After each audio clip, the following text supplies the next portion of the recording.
When people looked at Margaret, they saw an ordinary woman, a woman in her 70s with silver hair, tired eyes, and a gentle smile. What they didn't see was the storm she had survived.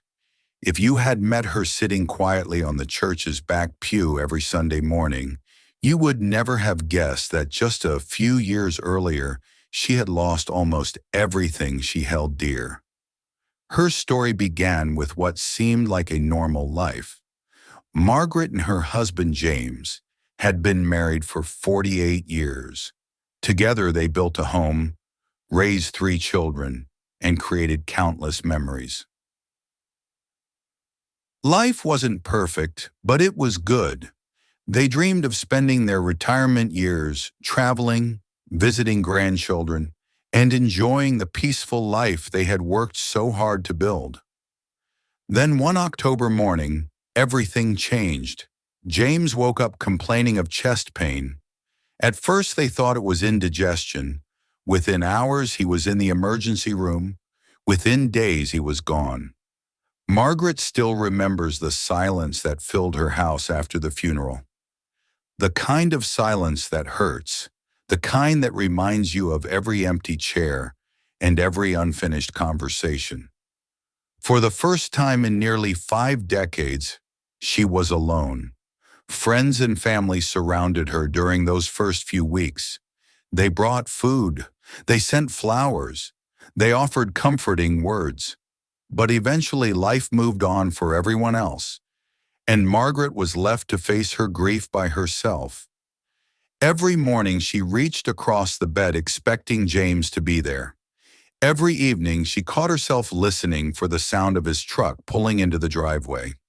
The loneliness was overwhelming. Yet somehow she kept moving forward. She prayed. Some days her prayers were eloquent. Other days they were nothing more than tears. "Lord, help me." That was often all she could manage. Just when she thought things couldn't get worse, another storm arrived. The company handling James's retirement investments collapsed after a financial scandal. A large portion of their savings disappeared. Years of careful planning vanished almost overnight. Margaret sat at her kitchen table staring at the numbers. She couldn't believe what she was seeing. The future she and James had spent decades preparing for was suddenly uncertain. Fear began to settle into her heart. How would she pay her bills? What if she needed medical care? What if she outlived her money? Questions chased her through sleepless nights. For the first time in her life, she felt completely vulnerable. One evening she opened her Bible, hoping to find comfort. Instead, she found herself angry at life, angry at circumstances, maybe even a little angry at God. She closed the Bible and whispered, "Why?" No answer came, at least not immediately. Weeks later, another tragedy struck. A severe storm swept through her town. A large tree crashed into her home, causing significant damage. Insurance covered only part of the repairs. The rest would have to come from her already shrinking savings. Margaret sat in her damaged living room and cried. It felt like loss after loss after loss. First her husband, then her financial security. Now her home. She wondered how much more she could take. One afternoon, while sorting through old photographs, she came across a picture taken decades earlier. In the photo, she and James were standing beside a tiny apartment they had rented as newlyweds. Neither of them had much money. The furniture was second-hand. The future was uncertain, but their smiles were enormous. As she studied the photograph, a realization began to form. Back then, they hadn't possessed much, yet they had been happy, not because of what they owned, not because of the size of their bank account, but because they had faith that God would guide them through whatever came next. Somewhere along the way, she had begun placing her confidence in things that could disappear. Savings accounts, retirement plans, property, security. None of those things were wrong, but they were never meant to be the foundation of her peace. That foundation was supposed to be her faith. For the first time in months, Margaret felt something she hadn't experienced in a long while. Hope, not because her problems were solved. They weren't. Not because money suddenly appeared. It didn't. Not because life became easy. It certainly wasn't. Hope returned because she remembered where her strength came from. The next morning she knelt beside her bed. Lord, she prayed, I don't understand what's happening. I've lost so much, but I'm choosing to trust you anyway. Those words changed everything, not her circumstances, her perspective. Day by day, she began rebuilding her life. She joined a local grief support group. She volunteered at a food pantry. She started checking on other widows in her community. Something unexpected happened. As she focused on helping others, her own wounds slowly began to heal. People were drawn to her quiet strength.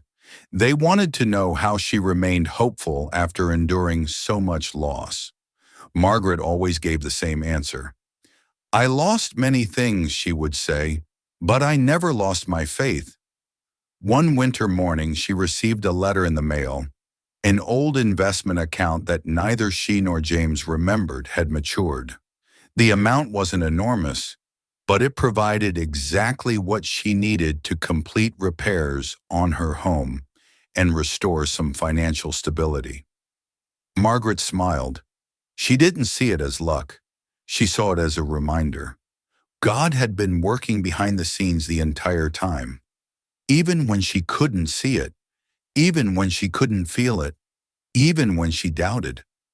Years later, Margaret often reflected on that difficult season. Would she have chosen to walk through such pain? Of course not, but she discovered something valuable in the process. Faith isn't tested when life is easy. Faith is revealed when life falls apart. Anyone can trust God when the bills are paid.